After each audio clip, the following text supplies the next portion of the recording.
The women in Robert Dale's family were active participants in saving Mr. Dale's life. Mrs. Ann Wise, Dale's daughter, later recounted the harrowing night.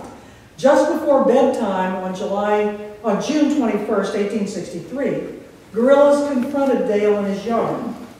When they drew their guns and threatened to shoot him, Dale's two daughters and wives moved in front of him and shielded him with their bodies, and they managed to get back in the house and lock the door. Mr. Dale then took a sack of carded wool and used that as a shield, went out the back door, and got out into the woods. Sometimes women were helpless victims of the viciousness of this warfare. One of the worst instances of brutality occurred during Joe Shelby's raid into Missouri from Arkansas, the raid that ended up here. Entering southwest Missouri in late September 1863, his men moved through Neosho, burned the town of Bower's Mill in the first week of October. One of the homes destroyed was that of Thomas Alexander, and everything that Alexander owned was lost. Chairs, tables, beds, bedding, women's clothing, dresses, bonnets, shawls, everything they owned was burned. Most horrifyingly, his daughter Sarah died in the fire. While she was carrying some of their belongings out of the burning house, her dress caught fire. Now, Alexander said he thought the guerrillas lit her dress on fire. But then he finally backed away from that and said, well, it was either they lit her dress on fire or they were the cause of her dress catching fire, which seems to be the more reasonable conclusion. In his wonderful book, A Savage Conflict, Dan Sutherland has found that as early as the end of 1862, there was a distinctly new type of guerrilla. They were common outlaws, deserters, and other misfits who were exploiting the chaos of war for personal gain. Sutherland's book is up here too. He has researched guerrilla warfare everywhere, north and south, in all the states where there was any kind of guerrilla activity at all. It is just an amazing book. But as early as 1862, a lot of these people out there claiming to be guerrillas were just common thieves and murderers, out for their own gain. And Missouri records seem to corroborate that conclusion.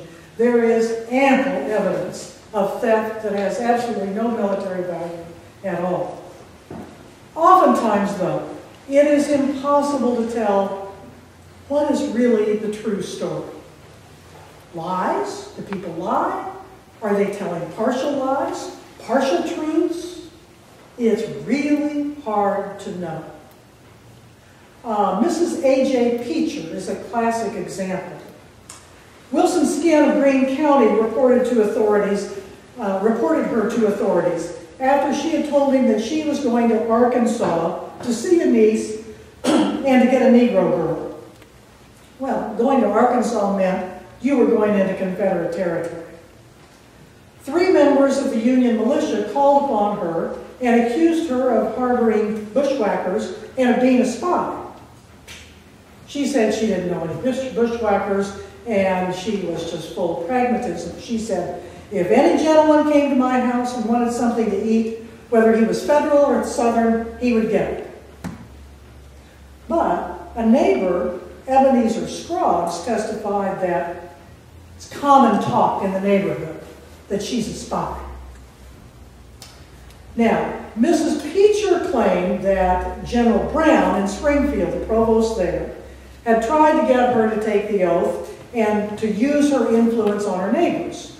She had told the general that she would die in prison before she would use her influence to get anybody to take the oath. She said she would come to town someday to take the oath herself. So, what do we make of her? Is she just a cantankerous woman who sympathizes with the Confederate cause and then thinks by being honest about it, she will be okay and deflect any action against her? it also occurs to me, what's her relationship with her neighbors? She seems pretty testy, pretty forward, perhaps even unladylike. How much are her neighbors influenced simply by their opinion of her? At least one of these militiamen was her neighbor. He probably had his own prejudices against a woman who was so pro-Secesh, so outspoken, so unpleasant. And there may be tons of arguments that these neighbors have had going back 20 years, 50 years. We don't know that. So we really can't make any final judgment about this woman. In his study of Missouri guerrillas, Feldman suggested the concept of survival lies to explain contradictory testimony and action of many Missourians. You never know who's at your door. It might be a Union soldier dressed up like a Confederate. It might be a guerrilla in a Union uniform. You don't know what side they're on. So how do you act?